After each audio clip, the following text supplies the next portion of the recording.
y los puntos claves que tenemos para hablar de la membresía en la iglesia. Yo quiero llamar su atención, esto sí lo puse ahí para que quede escrito también y lo puedan ver. Dice: debido a nuestra individualidad y diversidad en el cuerpo de Cristo, es imposible llegar a una uniformidad de criterios y opiniones. Por lo tanto, tenemos que partir de la base de que habrá elementos fundamentales no negociables. Habrá otros cuya forma o aplicación tendrán diferentes expresiones, por lo que se consideran dos aspectos: uno, si no altera la base común, y dos, si hay una forma que contribuya más que otras al propósito y visión que tenemos. Solo aclaro en este punto aquí que no podemos llegar a la unidad de uniformidad. ¿Ven? Porque ese es uno de los problemas cuando hablamos de unidad. Muchos piensan que unidad es uniformidad, que tenemos que hacerlo todo igualito todos, y no se respeta la individualidad. La Biblia nos llama a unidad de la fe, de lo absoluto, de lo básico, pero no a la expresión de esa fe, porque varían los países y varía también con las personas. Así que vamos a hacer un resumen de lo considerado y llegaremos a una conclusión para saber qué pasos dar a continuación. Voy al diccionario. Resumen. El resumen es un relato abreviado, un compendio que contiene la suma o el contenido de un relato más completo. ¿Cómo? El resumen completo de nuestro deber a Dios está en la primera tabla de la ley. La primera tabla de la ley dice, ¿verdad?, los primeros 4 mandamientos, y ahí está toda nuestra relación con Dios, resumido. El diccionario de la Real Academia dice que el resumen es una exposición resumida de un asunto o materia. Bueno, entonces vamos a considerar en forma breve el por qué y para qué de la membresía en la iglesia. Y hemos aprendido que Dios es el único que conoce la verdad, el único que conoce los corazones. Por lo tanto, es el único que realmente puede decir quién es miembro de la iglesia y quién no. ¿Se recuerdan cuando hablamos de la doctrina de bautismos? Que es un mismo espíritu el que nos bautiza a todos en un mismo cuerpo. Entonces, debido a que nosotros no vemos el corazón, Dios nos deja directrices. Dice, ok, ya que no pueden ver el corazón, miren al menos quienes llenan estos requisitos. Y al llenar estos requisitos, van a ser aprobados por mí. Aún ahí podemos ser engañados, ¿verdad? Porque hay personas que pueden parecer que llenan los requisitos, y porque nosotros miramos lo que tenemos delante de nuestros ojos, miramos que esta persona es fiel, esta persona es activa, miramos, entonces llegamos a decir, este llena los requisitos, pero puede ser un buen actor, nada más. Pero ahí a Dios nos exonera, porque si cumplimos de chequearle los requisitos y él mintió, ya la culpa es total de él, no es de nuestra negligencia. Hoy en día, decía yo en uno de los programas de Facebook, la iglesia está tan mal porque hemos caído en exactamente el mismo error del humanismo, de dejarnos guiar por el carisma, por la habilidad, la apariencia, el número, etcétera, de las personas, antes que ver los requisitos bíblicos de ancianatura. Y entonces hay varios que no llenan los requisitos. Entonces, pero aquí, al nosotros llenar los requisitos que nos dice la Biblia que veamos, entonces ya no es nuestra culpa. Tenemos paz porque hicimos la lista de chequeo y algo que no podíamos ver nosotros fue lo que falló. Como todo es de Dios y Él nos da el privilegio de administrarlo nada más, el primer requisito fundamental, no negociable, que todos debemos aceptar es que la iglesia es del Señor. Es tan obvio, pero Él dijo, sobre esta roca edificaré mi iglesia. La iglesia es del Señor. Ninguno de nosotros tiene iglesia. Todos pertenecemos a la iglesia y a una iglesia local, ¿verdad? Pero la iglesia universal de Cristo es una, y pertenecemos a la iglesia de Cristo y a una iglesia local. Ahora noten esto. Me parece interesante que la iglesia es del Señor y la misión de la iglesia es la restauración del gobierno de Dios en la tierra. Miren, yo parezco disco rayado porque lo encuentro de todos lados y de todas formas, ¿verdad? ¿Por qué? ¿Qué dijo él? Él dijo, las puertas del Hades no prevalecerán contra ella. Edificaré mi iglesia y las puertas del Hades no prevalecerán contra ella. ¿Qué son las puertas de nuestra memoria, de lo que hemos aprendido? ¿Qué son las puertas del Hades? El reino de la muerte, pero en el sentido pues de que todo camino lleva a Hades, todo el otro camino, todas las otras puertas cuando se abren se terminan en el Hades, ¿verdad? Porque hay camino que al hombre le parece camino de vida, pero su fin es camino de muerte. Entonces todas las otras puertas cuando se abren terminan en el Hades. Pero ¿qué significan las puertas? Gobierno, control, lugares de juicio. Lugares de juicio. Son los diferentes lugares o instituciones de gobierno donde se lleva el juicio civil, el juicio ¿cómo se llama? De negocios, el juicio de criminalidad, en fin. Entonces está diciendo Jesús, ya con la luz que tenemos de la palabra, esta es mi iglesia y la estoy edificando para que derribe, venza las puertas del Hades, porque no van a prevalecer contra ella. Si no van a prevalecer, implica que las vamos a atacar, ¿verdad? Así como Jericó no prevaleció, así como todas las otras tribus no prevalecieron, las puertas del Hades, los sistemas del gobierno humanistas que todos conducen a la muerte, no prevalecerán contra la iglesia de Cristo.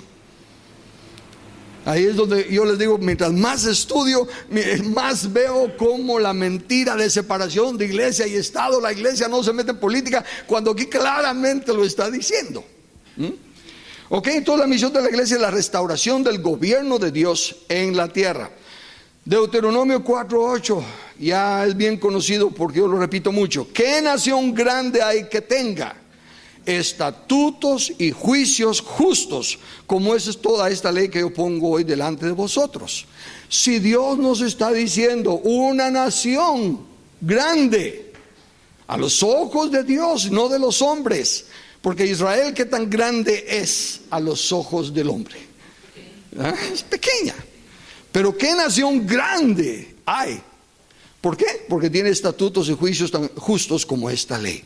Entonces, si nosotros llegamos a poner los estatutos justos, la ley de Dios, seremos una nación grande, ¿ven? Y cuando dicen no prevalecerán, repito, implica que tenemos que pelear contra ella. Entonces, ya sabiendo que la iglesia es de Jesús y ya sabiendo que la misión es restaurar el orden de gobierno, aquí vienen los elementos básicos para ser miembro de la iglesia. Número 1, reconocer a Jesús como el Señor de su vida. Como estoy haciendo resumen, no voy a entrar en todos los detalles y lo voy a decir. Eso implica una entrega total e incondicional. Cuando el Señor pide algo, no nos podemos parar a pensarlo. Cuando el Señor pide algo, no nos podemos ir en ayuno y oración a ver si respondemos. Dios no se equivoca. Dios solo tiene no repite, no grita. Entonces, cuando las cosas son explícitas en la Biblia, hermanos, no debemos ni siquiera cuestionarlas. No debemos de oír al enemigo que dice, pero ¿qué tal si esa es la interpretación de esta iglesia? Hagan una cosa cuando tengan duda. Léanlo y miren cuál es la primera cosa que se les viene a la mente. Se van a dar cuenta que la mayoría de las cosas en la Biblia son lógicas. Es solo cuando empezamos a cuestionarlas que tan pronto nosotros cuestionamos algo, nuestra mente inmediatamente nos empieza a dar 80,000 razones por la cual tenemos razón para cuestionarlo. Pero la reacción inmediata es, por lo general, de hecho, una ley de interpretación bíblica dice que le demos a lo que estamos leyendo el sentido aparente que tiene, a menos, dice, que al hacerlo así los rinda ridículo, ¿verdad? Como por ejemplo, yo soy la puerta, Jesús es la puerta, sí, ¿verdad? Pero no es una puerta así de madera ni de nada. Entonces ahí ya no le podemos dar el sentido aparente que tiene, sino que ya empezamos a ver el significado de puerta. Entonces reconocer a Jesús como Señor de su vida. Por eso no predicamos Salvador. Salvador es una consecuencia de que es nuestro Señor. Como es nuestro Señor, como le pertenecemos, Él protege su propiedad. Entonces nos protege, nos cura, nos salva, nos libra, nos hace todo porque somos de Él. Y Él es un buen dueño. Él es un buen dueño, no es un tirano. Segunda cosa, entender que nacer de nuevo es indispensable, pero no es suficiente. La gran mayoría de la iglesia se queda en nacer de nuevo. Nacer de nuevo es nacer, pero nacer significa que ya tenemos vida, no significa que ya estamos aptos para prosperar en ella. Entonces nacer de nuevo es necesario, pero no es suficiente. ¿Qué sigue entonces? Se necesita un arrepentimiento verdadero. ¿Por qué digo verdadero? ¿Qué incluye el arrepentimiento verdadero?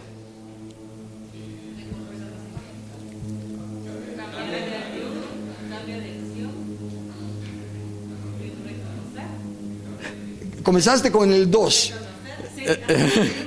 Cambio de actitud y cambio de acción son el 2 y el 3. El 1 es cambios. Eso, cambio de mentalidad.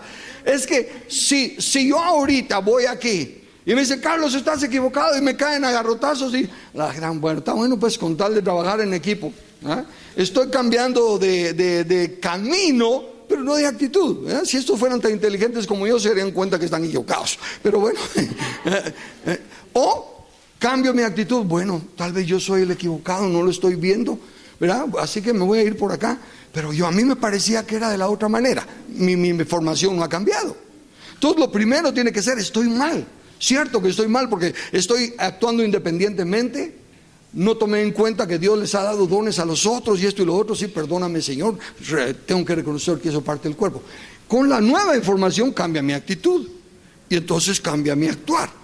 Entonces necesitamos verdadero arrepentimiento. Mucha gente simplemente se arrepiente de sus pecados. Ya me arrepiento de haber tomado, de haber fumado, matado, lo que haya sido. Me arrepiento de mis pecados. Mis pecados está yéndose al fruto, digamos, al resultado. No está yendo a la raíz.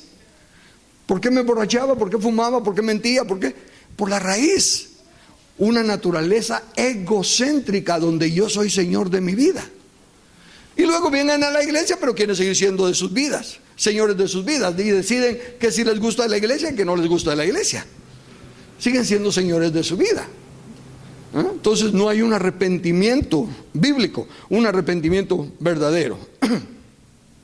Y luego, una vez que se nace de nuevo, que empieza el proceso de renovación, entonces ya se puede hacer una confesión del señorío de Cristo. Claro que al nomás pasar al frente, ¿reconoce usted a Jesús como su Salvador? Lo reconozco. Es una confesión válida, lo acepto. Pero me refiero, una confesión del señorío de Cristo primero requiere que lleguemos a ese entendimiento. Tiene que haber una renovación del entendimiento. Por eso yo pongo la confesión del señorío de Cristo, no inmediatamente cuando se nace de nuevo, sino que cuando ya se va creciendo en el conocimiento y la gracia de Dios.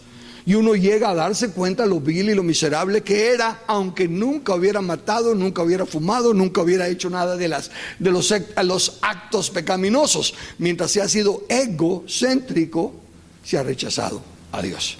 Y ese es el gran... Que Adán no mató a nadie, simplemente desobedeció e hizo su voluntad.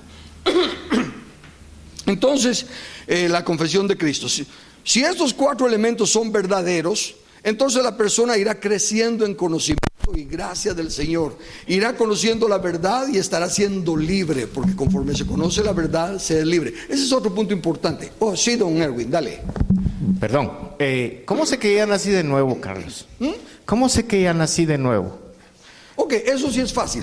¿Por qué? Porque inmediatamente mi conciencia me redarguye. El Espíritu Santo, pero yo le llamo mi conciencia, me redarguye. Me doy cuenta que estoy equivocado y que necesito de Dios. Pudiera ser algunos asustados, ¿verdad? En inglés usan mucho el vocablo, ese asustó el infierno fuera de mí, ¿verdad? Scare the hell out of me. Y eso es verdad. Unos por puro miedo del infierno buscan a Dios. Y Dios en su misericordia nos recibe con todas nuestras metidas de pata y con todos nuestros errores. Pero por eso es que insisto, ese es nacer de nuevo. Reconozco que necesito a Dios. Reconozco que yo en mí mismo no puedo, ¿verdad? Y que necesito ayuda. Entonces se nace de nuevo, pero eso no es suficiente. Va a tener que venir la transformación del entendimiento y todo lo demás. Otra vez, no le quiten el micrófono. Entonces es como parte del arrepentimiento, ¿no es así? Es una pequeña semilla, porque hay un reconocimiento de información. La información es: yo estoy muerto en delitos y pecados, necesito un Salvador. Esa es una pequeña parte, pero es exactamente el proceso del arrepentimiento.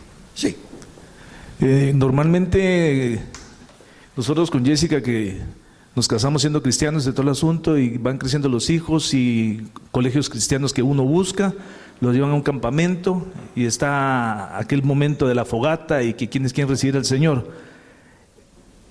Y a eso agregarle que me recuerdo yo llevar a unos amigos no cristianos en su momento a una congregación donde hay miles y que hacen el llamado y pasan adelante. Ya, ¿dice la Biblia que es el Espíritu Santo que convence de pecado o es válido esos momentos? Son válidos, definitivamente, porque recuerden que el Espíritu Santo es el que convence de pecado, pero nos usa a nosotros. Algo que nosotros decimos es lo que Dios usa en la persona y le dice: te das cuenta, eso se aplica para ti. Pero es el Espíritu Santo el que aplica la palabra a cada corazón. O sea que no niego que todas esas, por eso yo he dicho que no estoy en contra de los retiros ni de esas cosas. Mi malestar es que piensan que eso ya fue todo. Entonces una persona realmente ante un ámbito así emotivo o ante un ámbito de transparencia o de lo que sea, unción, ponele lo que querrás, toma una decisión y dice: me arrepiento, confieso mi pecado, mi vicio, lo que sea, y quiero cambiar. ¿Qué seguimiento le dan? Nació de nuevo. ¿Quién le va a cambiar los pañales? ¿Quién le va a dar leche? Si simplemente gloria a Dios que lo reconoció, hermano, va a volver a caer. Si nosotros, los que llevamos años ya en el Señor, todavía fallamos en momentos, imagínate uno que solo acaba de recibir al Señor y no está teniendo el respaldo y el apoyo de los demás. Entonces sí, son válidos, y creo que ahí entraría la porción de Corintios donde dice Pablo que habrán muchos que van a ser salvos, pero como por fuego. Y la analogía que usa es que nadie puede cambiar el fundamento, que es Cristo. Pero todo lo que se edifica se quema. Toda la vida que desarrollan como cristianos nacidos de nuevo, pero solo se quedaron con el fundamento de que Jesús es el Señor y Salvador, todo se quema. Pero ellos son salvos como por fuego, porque tienen el fundamento que es Cristo. No hay recompensa, ¿no? Obviamente, él simplemente no irse al infierno ya es una grandísima recompensa. pero me refiero pues en cuanto a los conceptos de madurez espiritual, no es simplemente nacer de nuevo y ya. ¿Ok? Entonces, digo que Jesús dice: edifico mi iglesia, es iglesia de Cristo. Digo que dice: las puertas del Hades no prevalecerán. Esa es la misión, restaurar el orden de gobierno. Y luego dice: toda potestad me es dado en el cielo y en la tierra. Esa declaración de Jesús es el compendio de Génesis 3:15 hasta Mateo 28. Porque todo lo que acontece de Génesis 3:15 hasta Mateo 28 es la restauración de lo que se había perdido. Recuperar la autoridad perdida por Adán, y Jesús, como el postrer Adán, la recupera. Entonces el Cristo resucitado, Jesús el Cristo resucitado, dice: ahora toda potestad me es dada en el cielo y en la tierra. Por tanto, me es dada en el cielo y en la tierra. Por tanto, id y haced discípulos a todas las naciones. Fíjense, ahora que ya leemos en español, nótese que no está hablando la meta no es hacer discípulos individuales. Supongamos que hacemos discípulos individuales en todo el mundo. Supongamos que convertimos a Venezuela, a todos los ciudadanos venezolanos, en cristianos. ¿Cambia la situación de Venezuela? No, porque las leyes siguen siendo las que guían a las puertas del Hades. Guatemala se supone que es una mayoría de cristianos.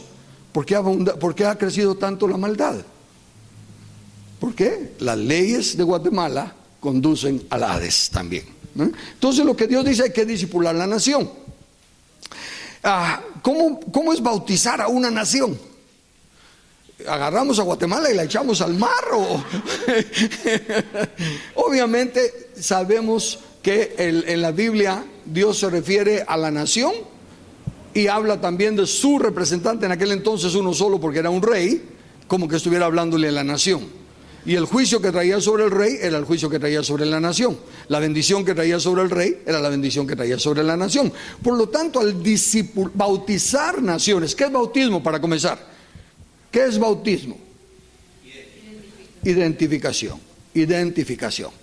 Entonces lo que está diciendo es, el bautizado se identifica como propiedad del que lo bautizó. Propiedad no en el sentido de pertenencia, pero mis pensamientos son los pensamientos de mi maestro, ¿ah? Yo pertenezco al cristianismo porque le pertenezco a las instrucciones del Cristo. Yo pertenezco a Juan el Bautista porque sigo las instrucciones de Juan el Bautista, ¿eh? Entonces, el bautizar las naciones en el nombre del Padre, del Hijo y del Espíritu Santo es enseñar, es identificarlas con la voluntad del Padre, del Hijo y del Espíritu Santo. ¿Cuál será la voluntad del Padre, del Hijo y del Espíritu Santo? Hace 2 domingos lo prediqué, pero eso es solo paréntesis. Hagamos al hombre a nuestra imagen y semejanza y señoree y sojuzgue. Esa es la voluntad, no tiene 2 voluntades. Entonces, identificar a las naciones es eso, que lleguen a juzgarse las naciones con las leyes de Dios, con las enseñanzas de Dios. Por eso dice, bautizándolos en el nombre del Padre y del Espíritu Santo, con la filosofía pues del Padre, del Hijo y del Espíritu Santo. Entonces, de esa manera y de acuerdo a la misión de la iglesia, se estará diciendo que las naciones, las cuales representen su forma de gobierno, se identifican como las leyes de Dios. Génesis ya lo puse, 1, 26 y 28. Hagamos al hombre a nuestra imagen, conforme a nuestra semejanza, y señoree, y los bendijo Dios, y les dijo, sojuzgadla. Lo resumí para que nos demos cuenta, esa es la comisión única de Dios. Es la comisión original y es la que Jesús vino a rescatar. El Hijo del Hombre vino a buscar y a salvar lo que se había perdido, y enseñándoles que guarden todo lo que os he mandado. Y se está hablando en un contexto de naciones, y se está hablando en un contexto de que toda potestad me es dada. Sigue hablando de gobierno, porque ahí no está hablándole a Carlos Velázquez el individuo, ni a Carlos Velázquez el padre, ni a Carlos Velázquez el esposo. Le está hablando a Carlos Velázquez el guatemalteco. Este es un concepto de naciones. Y puesto que se reproduce, ok, pero como dice, enseñándoles todo a las naciones, para que los cristianos le enseñemos todo a las naciones, ¿qué tenemos que hacer primero? Para enseñar algo, ¿qué tenemos que hacer primero? Aprenderlo y vivirlo, porque se reproduce lo que se es. Yo me he encontrado últimamente con personas que tienen mucha teoría sobre un tema y absolutamente nada de vivencia del mismo.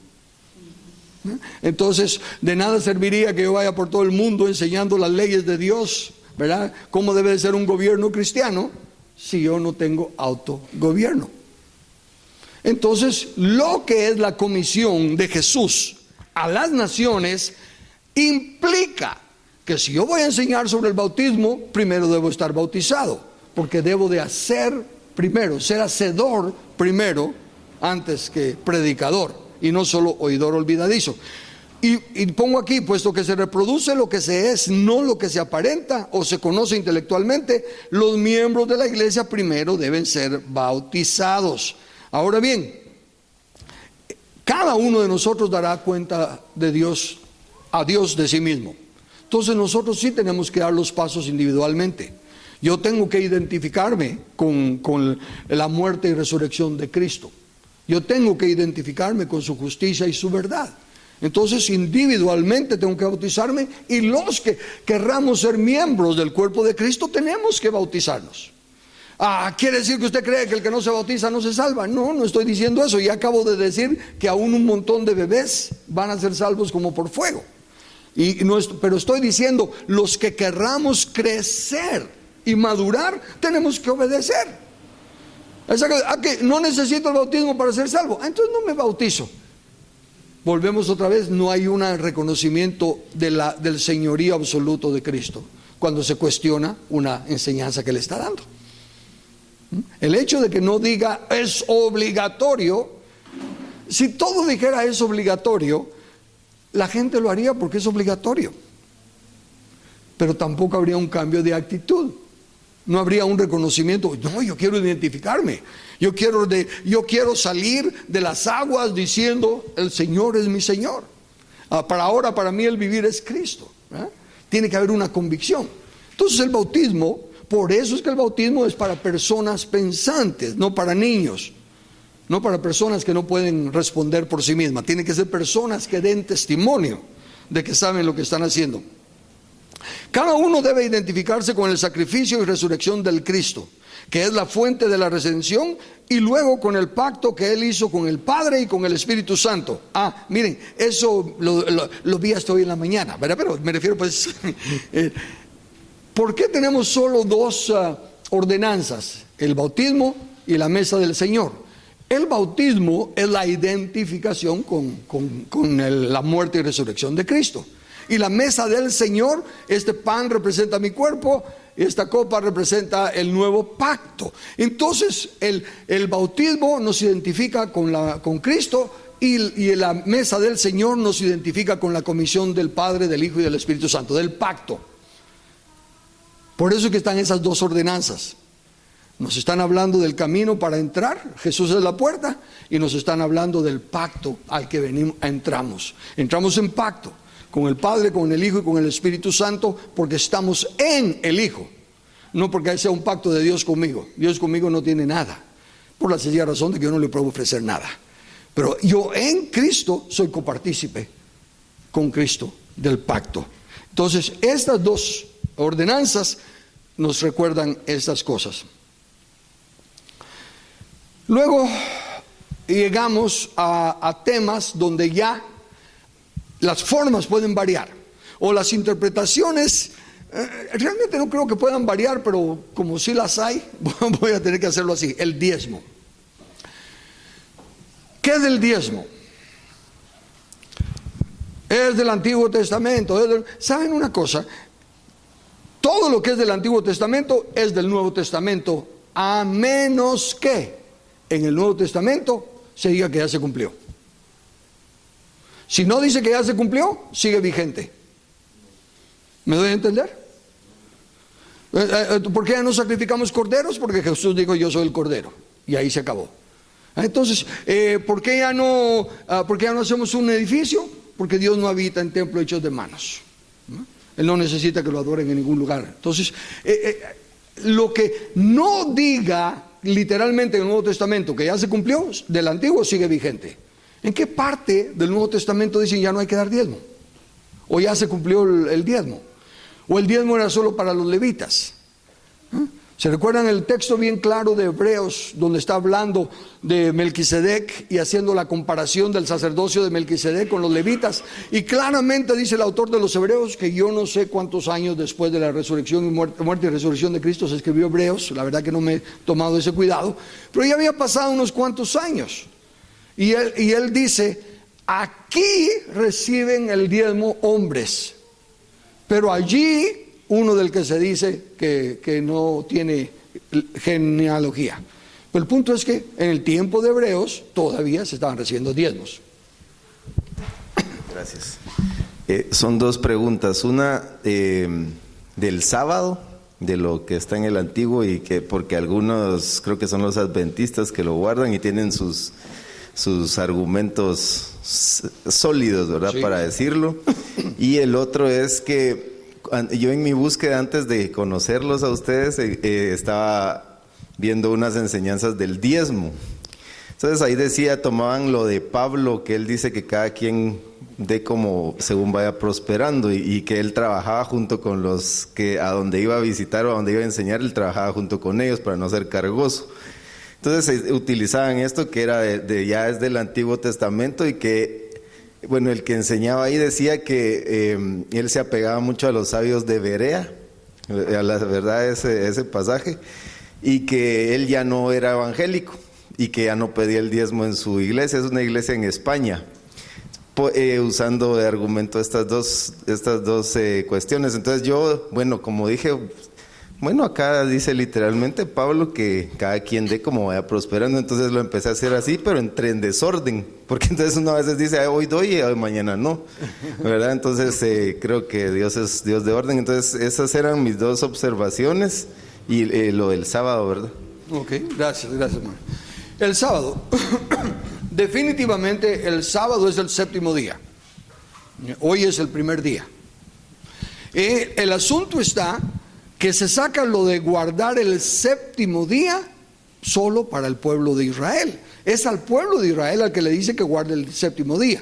A nosotros, o digamos antes del pueblo de Israel, dice 6 días trabajarás y harás toda tu obra, más el séptimo, que es el sábado, es santo, separado para Dios. ¿Verdad? Es un día que separamos para Él, para aprender de Él, para exaltarlo a Él, para dar gracias a Él. Vaya, pero hoy no es el séptimo, hoy es el primero. Sí, porque Dios nos crió a nosotros, ¿qué día? El sexto. Y nos crió probablemente en la tarde, porque dice que comenzó criando a todos los animales y después crió al hombre.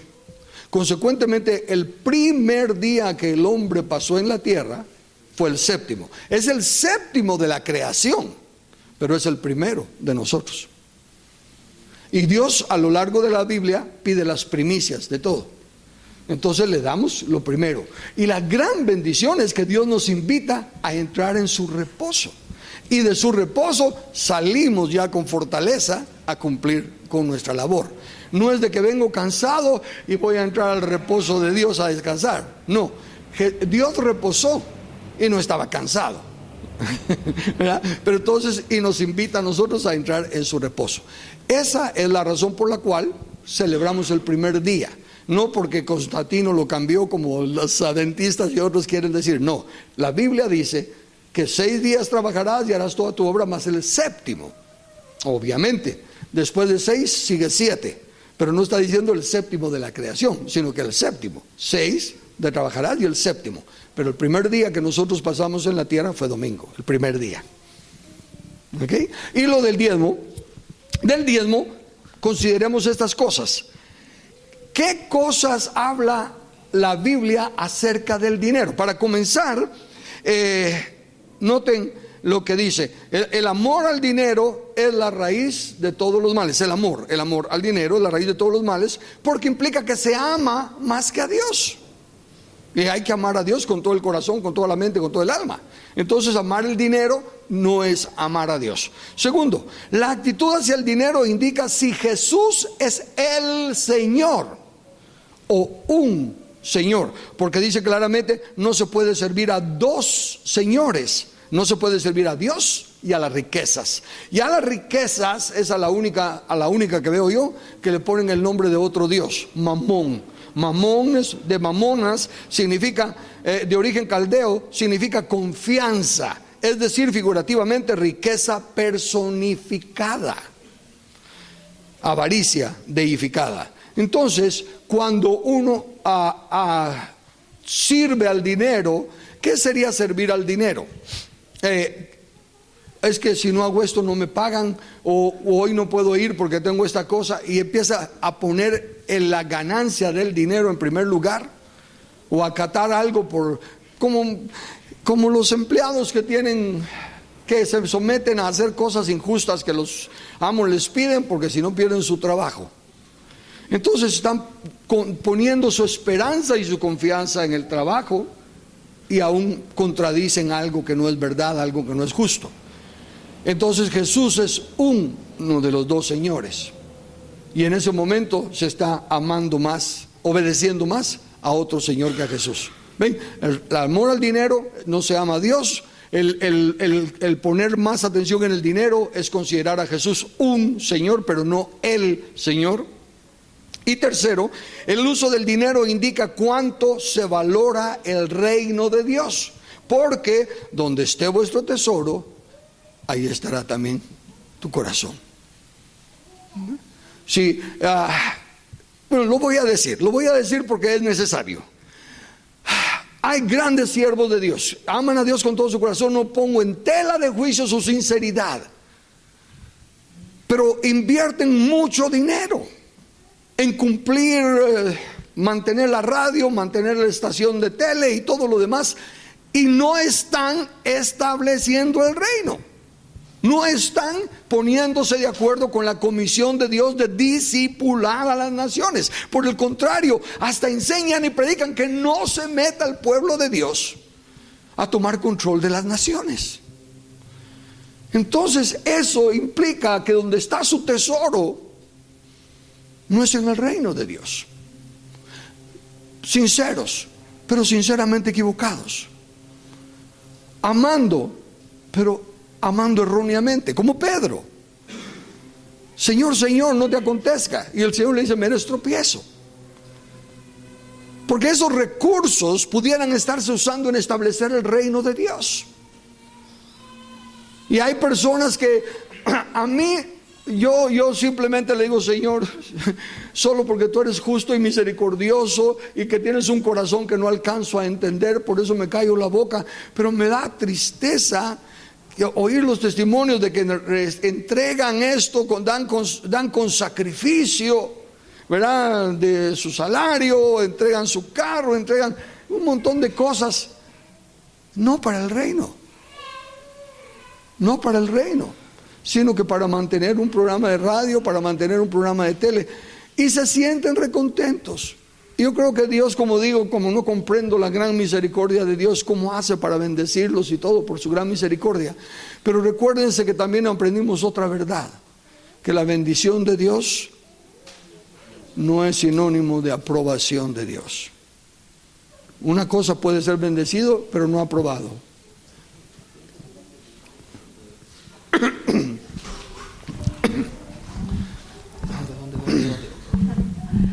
Yo tengo una pregunta. En el libro dice que en Malaquías, que dice, y probadme ahora en esto, sino abriré las puertas, que no se refiere al probadme de hacerlo, pues a ver si yo respondo, pero no entendía a qué probadme se refería. Ok, la prueba, recuérdate que prueba tiene un significado positivo. No es tentación. La tentación es la que tiene el significado negativo. Pero la prueba es aquello de probar. Los exámenes en la escuela son pruebas. Es para ver cuánto se ha aprendido. Y para verificar algo. Por ejemplo, este elevador dice que aguanta con 100 libras. Metámosle 100 libras, pues a ver si aguanta. Entonces estamos probando su veracidad en la declaración que está haciendo. Entonces Dios está diciendo, pruébenme. Si ustedes dan el diezmo, yo reprenderé el devorador, ¿verdad?, y derramaré bendición. No, ahora, esa es otra cosa importante.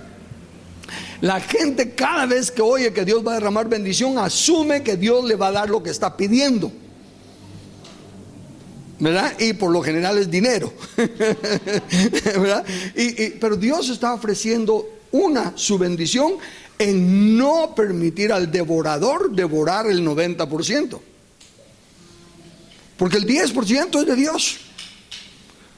Por eso no se le puede pedir que me lo multiplique, porque es una deuda, es un pago. Y cuando yo pago la renta de mi casa, no espero que me den intereses. ¿Verdad? Entonces, no es que Dios va a multiplicar el diezmo, que Dios va a bendecirnos, no, en ese sentido. Dios dice, que más adelante lo tengo, si me temes a mí, porque el diezmo es para aprender a temer a Dios. Si me temes a mí, yo me encargo de protegerte del devorador. Como el diablo cuando llegó con Job. Ya consideraste a Job. Así, pero ni modo, tú le tienes un cerco alrededor, ¿qué voy a hacer? Eso es, Dios va a poner un cerco alrededor, simbólicamente hablando, y va a evitar que el devorador destruya el resto del dinero que nos queda. ¿Ok? Carlos.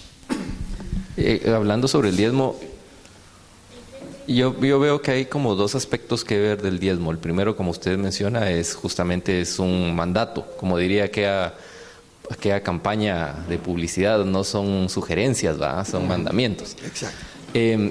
Pero el otro, que a veces es el que causa la mayoría de confusiones, es que la gente ve que el dinero lo está dando al pastor, ¿va?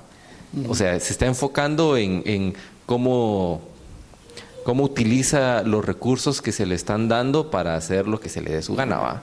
Y a veces realmente es como un rechazo hacia la corrupción, hasta cierto punto. Pero yo lo veo como el gobierno, por ejemplo. ¿Qué pasaría si no damos impuestos? Si no hay impuestos, no, pero si el gobierno no pidiera impuestos. No hay como pagar la policía, no hay como pagar protección. Exactamente, o sea, ese es el punto que a veces la iglesia como que no ve. O sea, si no hay impuestos en el gobierno, no hay gobierno prácticamente. Y era lo que pasaba en el Antiguo Testamento con los levitas. Cuando dejaban de dar los diezmos, los levitas se iban cada quien a su tierra a ver cómo sobrevivían, porque no tenían cómo sustentar cómo dedicarse al ministerio sin tener que depender de un trabajo así. Y eso era. No, y muy buen punto. Fíjate que ya ahora que lo tomas, don Samuel Beberian tiene una forma muy especial de enseñar cosas. Y don Samuel dice que cuando somos necios y tercos en algo, ¿verdad? Entonces Dios nos ayuda más. Dice, apúrate a caerte de trompa. Entonces, ¿qué si, en primer lugar, si estuviera la iglesia, el pastor robándose el dinero o algo así, que estuviera malversando el dinero, ¿verdad? Una vez más, Dios no me dice que juzgue al pastor, Dios no me dice que yo sea que le proteja su diezmo. Él me dice, eso es mío, dáselo. Y puede ser que Dios está diciendo, como dice don Samuel, dale. Él se la está llevando de ser el gran pastor y yo voy a demostrar que su amor al dinero es lo que manda. Dale. Y vas a ver cómo lo usa. ¿Me explico? Entonces, cómo Dios vaya a usar el diezmo no nos compete a nosotros. Y ahí cuando yo empiezo a decir, sí, pero es que esta iglesia no usa el diezmo para lo que debe, así que no lo voy a dar, sino que yo se lo voy a dar a los pobres o cualquier otra cosa, ya estoy desobedeciendo a Dios. Jesús no es Señor. Eso fue con lo que comencé. Cuando Jesús es Señor, no se cuestiona lo que dice. No se empieza. ¿Qué pensó Adán? Yo no creo que Adán dijo, me voy a rebelar contra Dios, yo también voy a ser tan topado como él. Yo no creo eso.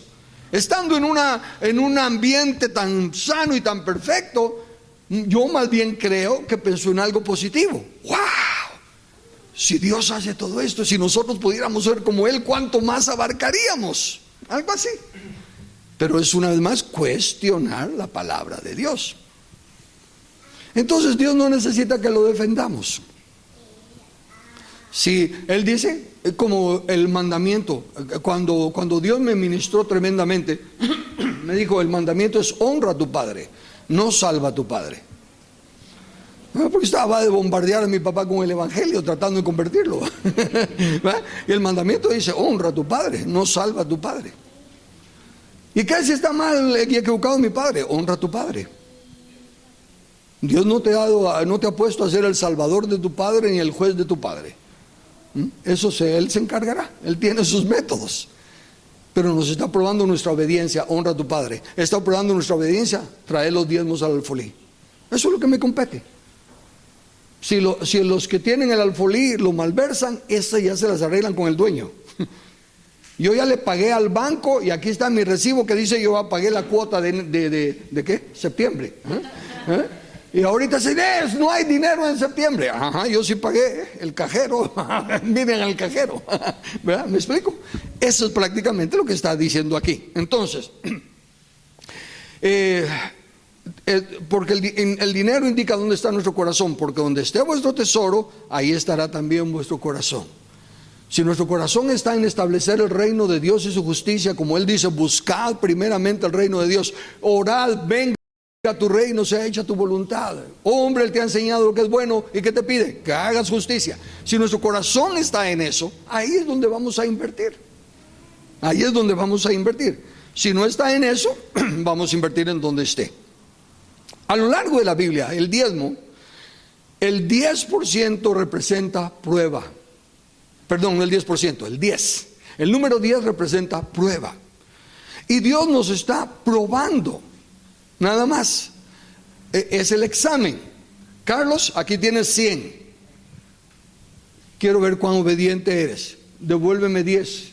Quédate solo con 90. Entonces, si yo digo, ok, Señor, ahí están los 10, pase la prueba. Pues me está probando. Pero si yo digo, Señor, con 90 no me alcanza, 98 tal vez, te doy 2. No, ya no pasé la prueba.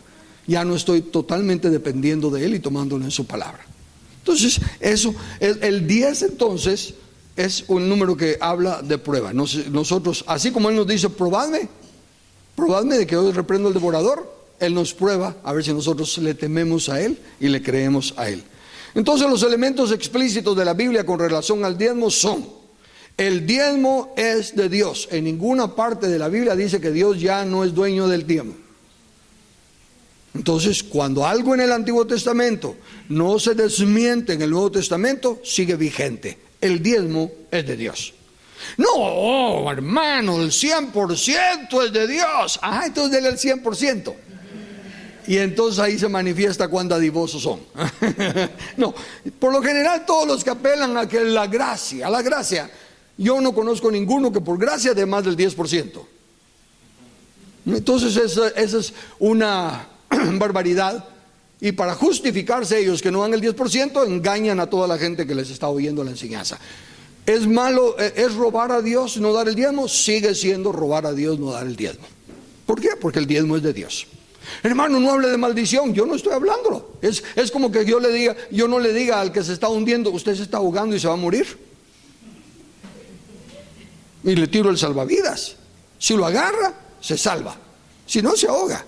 La Biblia dice que todos estábamos muertos en delitos y pecados. Todos estábamos bajo condenación. Él no vino a condenarnos, sino que a tirarnos el salvavidas para que el que quiera se agarre y sea salvo. Entonces yo no estoy diciéndole a nadie, usted es un maldito. Yo estoy diciendo, la Biblia dice que cuando no obedecemos a Dios, estamos bajo maldición porque le estamos robando. Eso dice la Biblia. Si no le gusta, arréglesela con el que lo dijo. Pero no ha cambiado en el Nuevo Testamento. Sigue siendo. Entonces, 1, el diezmo es de Dios, y 2, se debe llevar a la casa de Dios para que haya alimento en ella. ¿Cuál es el alimento que debe haber en la casa de Dios? Panito dulce ahí atrás, ese debería... no. ¿Cuál es el alimento que debe haber en la casa de Dios? La palabra. No solo de pan vivirá el hombre, sino de toda palabra. Entonces lo que necesitamos, los apóstoles, cuando ya empezó a crecer la iglesia, dijeron, no es justo que nosotros dejemos la palabra y la oración para dedicarnos a las mesas. Entonces la palabra de Dios es el alimento de la sana doctrina.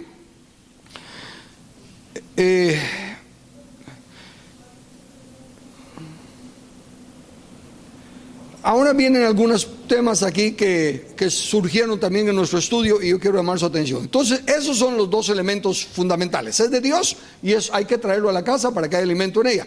Aquí surge el elemento del diezmo anónimo. ¿Qué si la persona, como nosotros conocemos, teme a Dios? ¿Qué si es diezmador y sabe que el diezmo es para aprender a temer a Dios y lo hace, pero por alguna otra idea o convicción personal no quiere reportar que está diezmando? Pero sí está diezmando, sí teme a Dios, sí ama a Dios y no está fallando en nada, excepto en no reportarlo. ¿Qué acerca de eso? ¿Lo tomará bien Dios o lo tomará mal? Atrévanse. Pongámoslo que ustedes, vaya. Que allá el micrófono, por favor. Pongámoslo de esta manera: que aman a Dios, temen a Dios y saben que el diezmo es de Dios y no fallan en dar el diezmo, pero sencillamente nos dicen que ya lo dieron. Una pregunta, por ejemplo, si yo vengo y yo doy el diezmo, pero no digo que, o sea, como dijo usted, no como anónimo. Eso no es ser legalista, si uno no sé, pienso. Yo no te podría juzgar. Por eso digo, yo estoy dando el beneficio de que eres una persona que amas a Dios, que temes a Dios, pero por alguna convicción tuya, dices, no, yo no quiero ni siquiera presumir de que doy el diezmo, ¿no? O lo que sea. Así que no pones su nombre en el sobre. ¿Falla en algo para con Dios? Realmente no. Directamente con Dios no. Porque le teme a Dios, está trayendo el diezmo al alfolí y está haciendo todo lo que es correcto. Entonces, ¿cuál es el problema? ¿Por qué estamos haciendo problema? Bueno, veamos una cosa. Dije que hay elementos que son incondicionales, como es el dar el diezmo, pero hay otros, dije que la forma o la expresión varían. La meta es el crecimiento y desarrollo del reino. Y una de las características que debemos que tener todos es querer madurar. Y queremos poder decir como Pablo, sed imitadores de mí como yo lo soy de Cristo. También dice la Biblia que yo sé que los ídolos no son nada, que el comerme un cerdo asado o comer fiambre o cuál es la otra comidas que hace solo para fiestas de muertos y cosas así, no tiene nada malo. No tiene nada malo, para mí no tiene nada de malo. ¿Por qué? Porque yo sé que los ídolos no son nada. Pero dice que sí, el que está conmigo, dice, ay no hermano, eso se lo sacrificaron a ¿cómo es los nombres esos? A Machimón, ¿verdad? Entonces yo le digo, de veras, ¿y usted cree que eso es malo? Sí, ok, entonces no lo comamos. ¿Por qué? Porque dice que por la conciencia del más débil.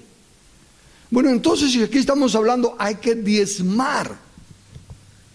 Y yo tengo reconocimiento de que ya tengo años aquí en la iglesia, que me supongo ser una de las personas maduras, y no aparece mi nombre en ningún diezmo. Entonces algunos otros pueden, recuérdense, es la conciencia débil del otro. Dice, bueno, si él no diezma, tampoco yo. Entonces el testimonio es sumamente importante. Dice que no debemos de dar apariencia de mal. Y luego si vamos a querer animar a otros, imagínense, si yo yo no quiero reconocimiento, así que yo no pongo que doy el diezmo, y luego vengo y discipulo a Carlos, y le digo, mira, y cuando des el diezmo, no pongas tu nombre, pues eso, ¿para qué vanagloria? Dios conoce tu corazón y todo. Y empiezo a discipular, porque voy a discipular con mis convicciones. No voy a discipular, porque si vengo y le digo, mira, yo no pongo mi nombre, pero vos sí, entonces ya, la cosa no es correcta, porque ya hay un doble estándar.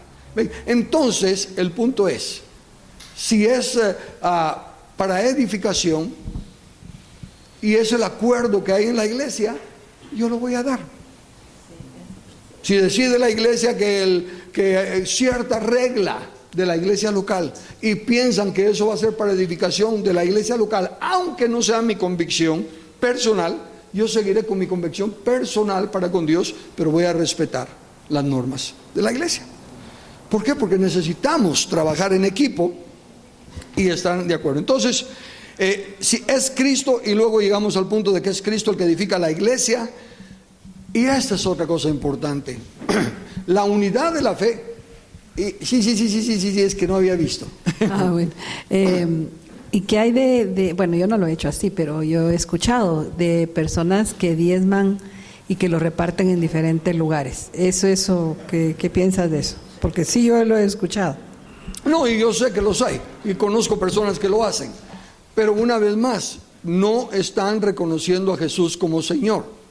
Él dice, si me amáis, guardad mis mandamientos. Y la Biblia dice, traed los diezmos al alfolí. Y el alfolí era el lugar donde se guardaba en aquel entonces la semilla para los levitas y todo.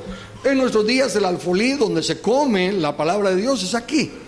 O cada quien en su iglesia local, pues cuando digo aquí me refiero para nosotros. Pero los que son miembros de otra iglesia, y es en su iglesia local donde deben de llevar el diezmo, porque eso es donde comen, ¿verdad? Eso es donde está el alimento. Y hay que traerlos aquí. El diezmo es de Dios. Nadie puede tomar el lugar de Dios y decidir cómo usar el diezmo. Cuando esa persona de buen corazón, de buena voluntad, lleva el diezmo para un necesitado, usa el diezmo para personas que realmente los está sacando de un gran apuro y es una gran bendición, eso no elimina que está malversando el dinero. Porque Dios no le ha dado autoridad de que use el diezmo. Si quiere ayudar a la gente, que lo use de su 90%. Ahí sí puede, el del 90% puede hacer lo que quiera, porque Dios le da a él la responsabilidad y el privilegio de administrar el 90% de Dios. Pero el 10% de Dios dice que lo administren los levitas, o que lo administremos los que estamos a cargo de la iglesia. Entonces esa persona está yendo contra la palabra de Dios. Su corazón, aunque sincero, está engañado. Con ese tema del diezmo, perdón, casi todos siempre quieren como una respuesta de, bueno, ¿y qué se hace con ese dinero? ¿Y qué pasa? Y todo. Y yo siento que el problema es de que a veces nuestra visión es muy corta. Yo, entre todo lo que he leído, hay algunas donde dice, y a las viudas hay que ayudarlas, y hay niños que a veces se quedan huérfanos y todo. Y entonces, si bien es cierto, los pastores tienen un salario para poder dedicarse de lleno al trabajo de equipamiento, también hay diáconos y hay toda una organización que van creciendo, y todo eso necesita fondos. Un partido político necesita fondos, o sea, cualquier organización necesita fondos. Pero para que hayan personas que se puedan dedicar de lleno a la organización, necesitan vivir de algo. Y entonces es ahí donde todos los miembros con el diezmo financian esa organización. Y espiritualmente están cumpliendo el mandato de da el 10% a Dios. Pero como siempre queremos, muchos siempre quieren explicaciones, pero como tienen visiones cortas o solo en una perspectiva y no amplían sus formas de verlo, ahí es donde se quedan limitados. Es que el pastor se lo roba, es que este no sé qué, es que este no sé cuánto. Pero hay mucha labor y muchas cosas que se tienen que hacer. Si ahorita pasara un accidente acá en la iglesia y algunos niños perdieran a sus padres, la iglesia puede venir y acogerlos si hay fondos. Pero ¿y si no hay fondos? Sí, y ese tipo de situaciones son las que se van presentando. Ahora, definitivamente existen pastores y líderes religiosos que ahí está mi mansión de no sé cuántos y ese es el problema por el que hacen ver mal a los cristianos. Sí, sin embargo, fíjate, de acuerdo con todo lo que dijiste, solo quiero continuarlo, lo que dijiste. Sin embargo, todos esos pastores que aparentemente, pues, porque digo aparentemente, yo no voy a juzgar su corazón, están haciendo mal, aunque crean que es, porque creen que es bendición de Dios y entonces están haciendo mal. Sin embargo, la Biblia dice, es necesario que entre vosotros haya disensiones. ¿Para qué? Para que se manifiesten los aprobados. Pruebas y aprobados. Siempre hay pruebas, pero no es porque, la gran otra prueba. Se nota quién ya se graduó y puede pasar al siguiente grado. ¿Y quiénes se quedan? Los que ante el mal uso o abuso de los recursos dejan de cumplir su responsabilidad, están en primaria, están en párvulos, porque nunca podemos nosotros dejar de cumplir nuestra responsabilidad. Podemos renunciar a nuestros derechos, pero nunca a nuestras responsabilidades. Así que pase lo que pase con el diezmo, el diezmo es del Señor. Obviamente, sin extremos. Si resulta que el pastor es un narcotraficante y todo lo demás, bueno, entonces ahí me voy de la iglesia.